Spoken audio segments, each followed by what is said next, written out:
Assalamualaikum warahmatullahi wabarakatuh.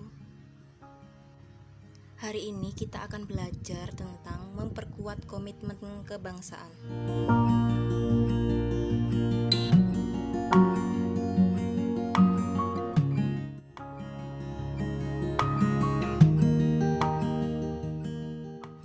Menurut Kamus Besar Bahasa Indonesia, komitmen berarti bertanggung jawab. Sedangkan kebangsaan adalah kesadaran diri sebagai bangsa suatu negara. Lalu, di era globalisasi sekarang, negara Indonesia menghadapi banyak sekali tantangan karena kita tidak bisa memfilter mana yang baik dan mana yang buruk. Sehingga marak terjadi kasus penyimpangan seperti kriminalitas, korupsi, serta narkoba.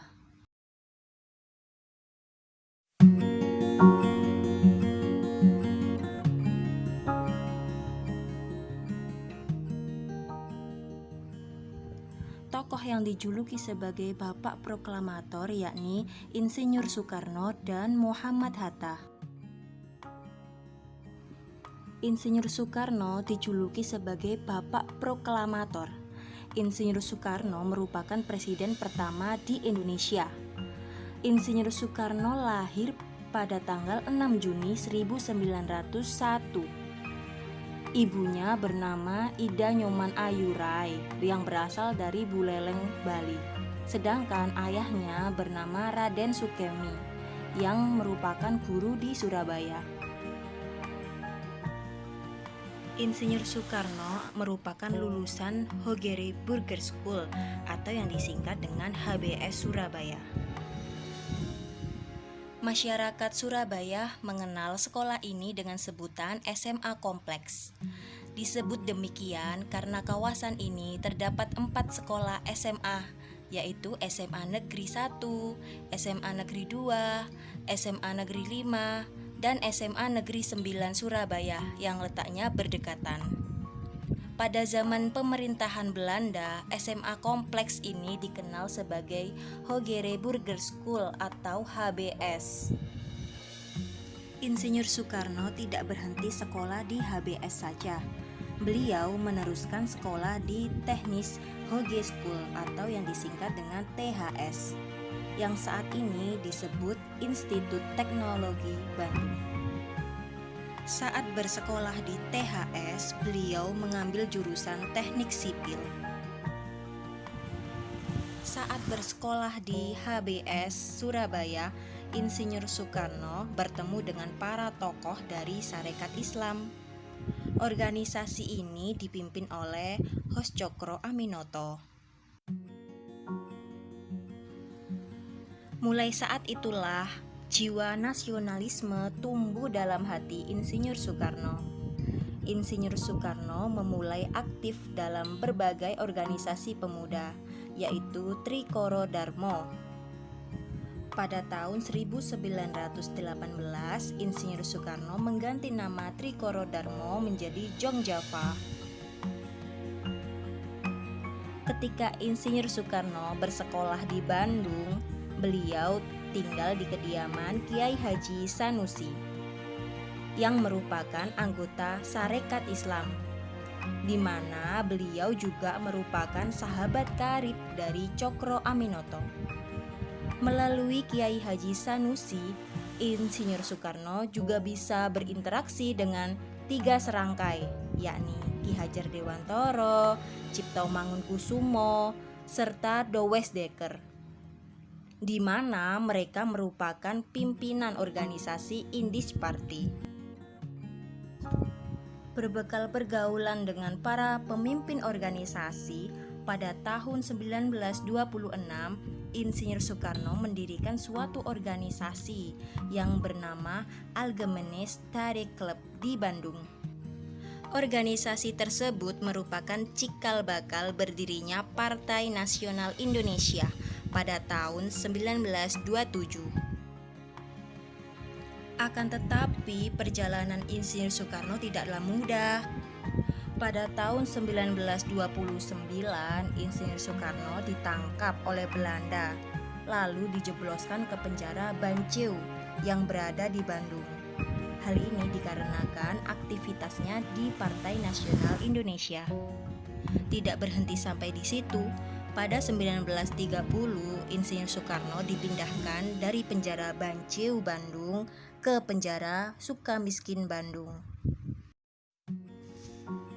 Semasa di penjara inilah Insinyur Soekarno membuat pledoi yang fenomenal sekali yang berjudul Indonesia Menggugat. Menurut Kamus Besar Bahasa Indonesia, pledoi adalah suatu pembelaan. Dalam pledoi tersebut, Insinyur Soekarno mengungkapkan bahwa bangsa Belanda sebagai bangsa yang sangat serakah karena telah menindas, merampas kemerdekaan bangsa Indonesia. Oleh karena itu, Belanda marah dan membubarkan PNI.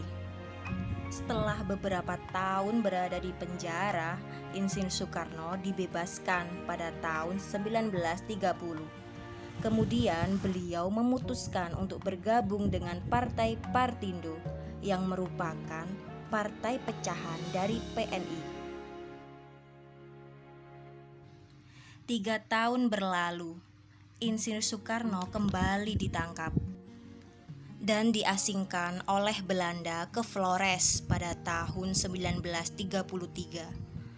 Pada tahun 1938, pengasingan Insinyur Soekarno dipindahkan ke Bengkulu.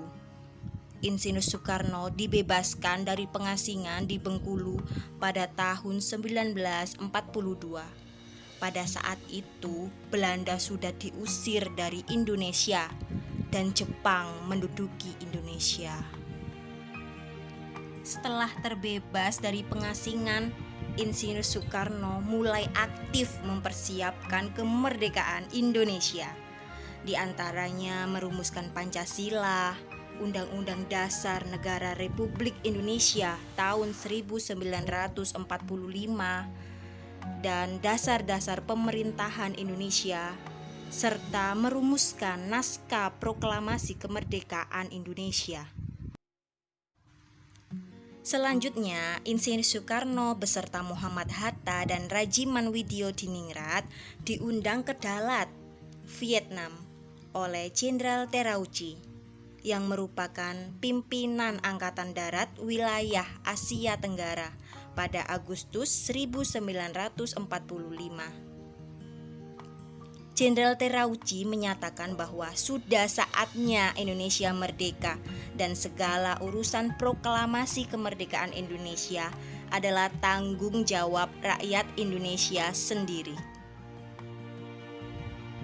Sepulangnya dari Dalat, Vietnam, terjadilah peristiwa Rengas Dengklok pada tanggal 16 Agustus 1945.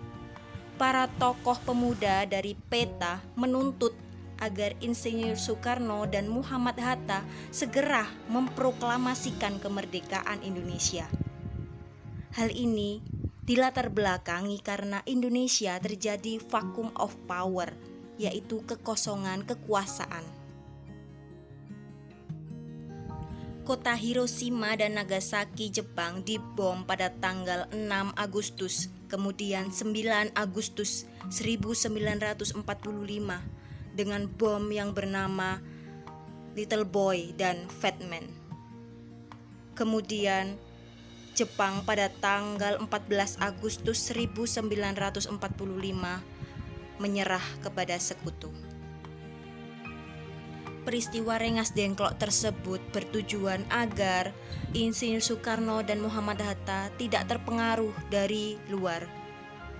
Sehingga pada tanggal 17 Agustus 1945 Indonesia berhasil memproklamasikan kemerdekaannya, di mana teks proklamasi secara langsung dibacakan oleh Insinyur Soekarno di Jalan Pegangsaan Timur nomor 56, Jakarta.